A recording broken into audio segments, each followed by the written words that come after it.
নমস্কার বন্ধুরা, চেটেপুটে চ্যানেলে আপনাদের সবাইকে স্বাগত। দেখুন, আমি একটা বাটি নিয়েছি, বাটির মধ্যে আমি নিয়ে নিলাম 1.5 কাপ পরিমাণ চিড়ে। এটা নর্মাল চিড়ে নিয়েছি, যে রেগুলার চিড়ে আমরা যেটা খাই, পাতলা চিড়ে, সেটাই। এবার এটাকে আমি একটুখানি ধুয়ে নিচ্ছি, 3-4 বার করে জল পাল্টে পাল্টে এটাকে একটু ধুয়ে নিতে হবে।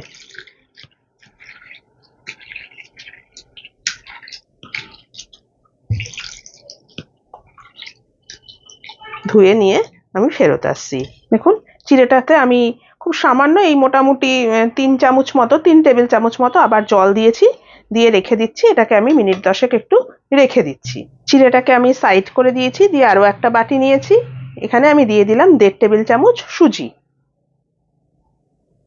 আরো কিছু কিছু জিনিস এবার আমি এখানে দিয়ে দিচ্ছি এখানে 2 চামচ পরিমাণ পেঁয়াজ কুচো,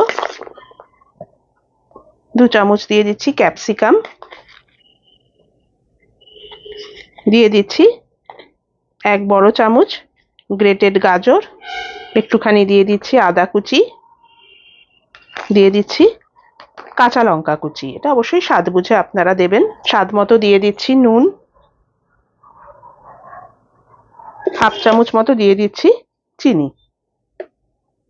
এবার এটাকে আমি মিশিয়ে নিচ্ছি ভালো করে।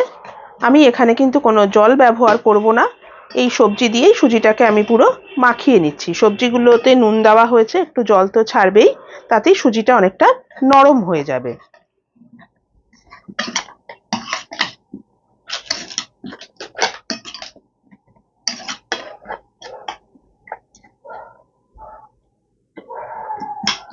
দেখুন, এটা আমার মাখানো হয়ে গেছে।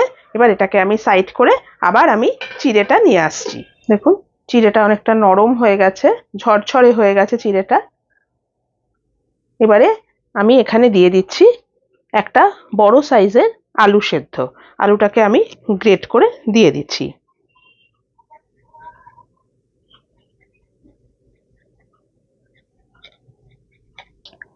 আলুটা দেখুন আমার দেওয়া হয়ে গেছে।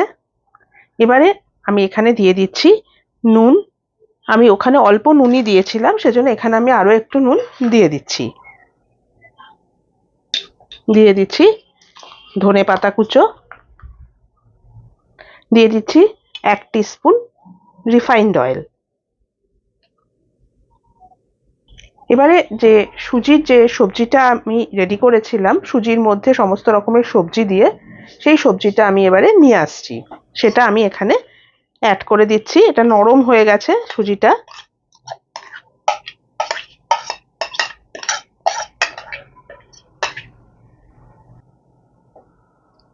এবার ভালো করে আমি এটা মেখে নিচ্ছি। খুব সুন্দর একটা টিফিন রেসিপি, হালকা হয় এটা।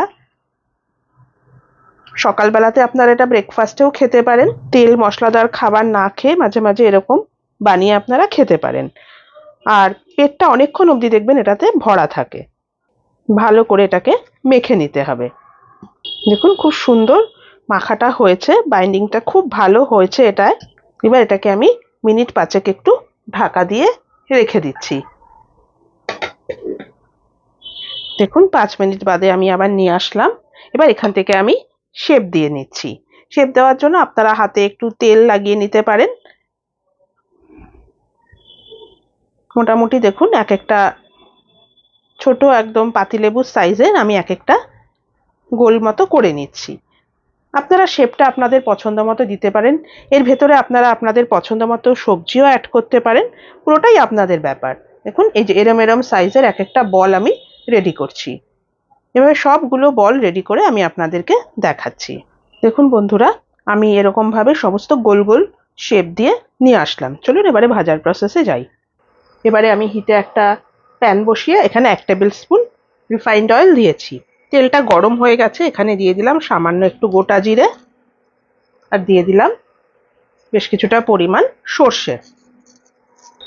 জিরে আর সর্ষেটা ভালো করে ভাজা হয়ে গেলে এখানে আমি দিয়ে দেবো একটু কারি পাতা।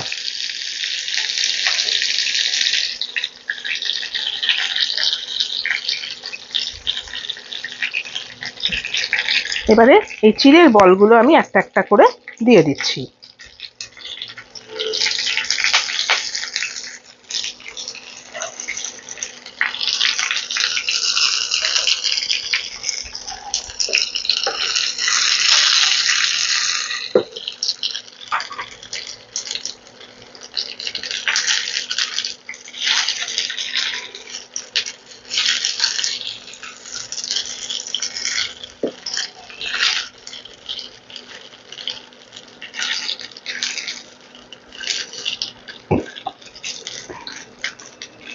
যেটা খেতে খুবই টেস্টি হয়।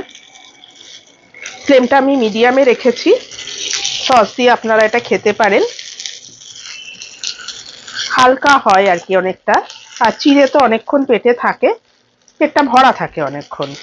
ওপর থেকে একটুখানি ধনেপাতা কুচি আমি দিয়ে দিচ্ছি, অপশনাল এটা, চাইলে দিতে পারেন নাও দিতে পারেন। এটা এমনিই খেতে খুবই ভালো হয়। হালকা একটুখানি আপ্পাম প্যানের মধ্যে দিয়ে আপনারা এটাকে করে নিতে পারেন বাটারে, সেটাও ভালো হয়। সেটাতে আরো বেশি মুখরোচক হয় বলে আমি এরকম ভাবে দেখালাম। বাচ্চারা খেলে এখানে একটু টমেটো সস দিয়ে দেবেন, সেটা খুবই ভালো হয়। পুরো ঘরোয়া উপকরণ দিয়ে এই রেসিপিটা কিন্তু বানিয়ে নেওয়া যায়, সময় বেশি লাগে না, কারণ সকালে দেখুন আমাদের প্রত্যেকেরই তাড়াহুড়ো থাকে। সেক্ষেত্রে এরকম তাড়াতাড়ি আর একটা খুব টেস্টি রেসিপি খুব ঝট করেই কিন্তু বানানো হয়ে যায়। এবারে আমি ফ্লেমটা অফ করে দিচ্ছি, দিয়ে আপনাদেরকে এটা আমি সার্ভ করে দেখাচ্ছি। দেখুন বন্ধুরা, রেডি হয়ে গেল আমার 1.5 কাপ চিড়ে দিয়ে তৈরি আজকের এই খুবই টেস্টি একটা ব্রেকফাস্ট রেসিপি। এটা আপনারা টিফিনেও নিতে পারেন, সস দিয়ে খাবেন, খেতে কিন্তু সত্যিই খুব ভালো হয়। আমার এই রেসিপিটা যদি আপনাদের পছন্দ হয়ে থাকে তাহলে প্লিজ আমার চ্যানেলটিকে সাবস্ক্রাইব করে একটা লাইক করে আমার পাশে থাকবেন।